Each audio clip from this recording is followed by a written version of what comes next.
Hello guys, welcome back to your channel. இதுதான் என்னோட first video ஒரு நல்ல கதையாக இருக்கணும்னு இந்த வீடியோவில் அகில உலக சூப்பர் ஸ்டார்னு பேர் போன ஜாக்கி சானை பற்றி பார்க்க போகிறோம். ஸோ வாங்க வீடியோக்குள்ளார போகலாம்.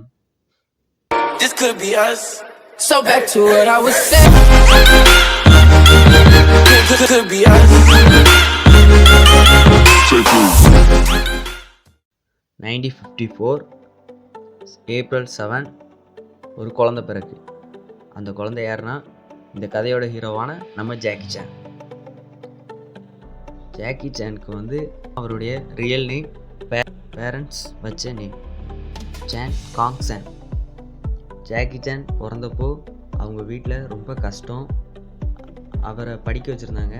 அப்போது அவரால் படிக்க முடியாமல் ரொம்ப ரொம்ப கஷ்டப்பட்டதுனால வேலைக்கு விட்டாங்க.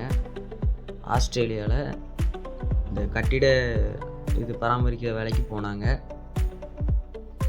அதுக்கு பிறகு ஸ்டன்மேனாக படத்தில் நடித்தார்.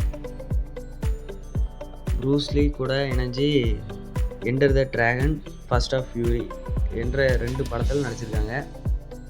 ஷூட்டிங் ஸ்பாட்லேயே நம்ம ஜாக்கியை தான் ப்ரூஸ்லிக்கு ரொம்ப பிடிக்கும். ஏன்னா ரொம்ப ஆக்டிவாக ரொம்ப இதாக இருப்பாங்க. ப்ரூஸ்லி இறந்துட்டாங்க 1973 ஜூலை 20. அதுக்கு பிறகு ப்ரூஸ்லி மாதிரி ஒரு ஆக்டர் இருக்குல்ல, ரொம்ப பெய்டு ஆக்டர் யாரும் இல்லை. அதுக்கு பிறகு நம்ம ஜாக்கி சானை தான் எல்லோரும் ப்ரிஃபர் பண்ணாங்க.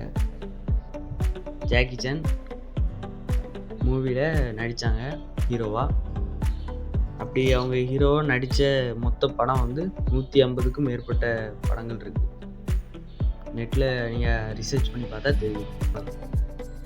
ஸோ சின்ன வயசுலேயே அவங்க ஃபேமிலி ரொம்ப கஷ்டம். அகில உலக சூப்பர் ஸ்டாராக திகழ்கிறாரு. இப்போது நம்ம ஜாக்கி சானோட கதையிலேருந்து நம்ம என்ன தெரிஞ்சுக்கிட்டோம்னா, அவர் எந்த முயற்சியும் எடுக்காமல் இருந்திருந்தா அந்த ஆஸ்திரேலியாவில் கட்டிடக்கலையில் வேலை பார்த்தாங்க, அதே மாதிரி இருந்துட்டு போயிருந்தாங்க. அவரோட முயற்சினால தான் இப்பவும் ஹீரோவாக உலகமெங்கும் திகழ்கிறாங்க. 0% ஹேட்டர்ஸ் உள்ள ஒரு நல்ல ஒரு ஆக்டர், பெய்டு ஆக்டர் அப்படின்னா நம்ம ஜாக்கி சான் தான். ஸோ இந்த வீடியோ நல்லா உங்களுக்கு என்டர்டெயின் பண்ணியிருக்கும்னு நான் நம்புகிறேன். தொடர்ந்து சப்போர்ட் பண்ணுங்கள், லைக் பண்ணுங்கள், ஷேர் பண்ணுங்கள், சப்ஸ்கிரைப் பண்ணுங்கள். நெக்ஸ்ட் என்ன கதை போடலான்ட்டு கமெண்டில் சொல்லுங்கள். Okay, bye guys.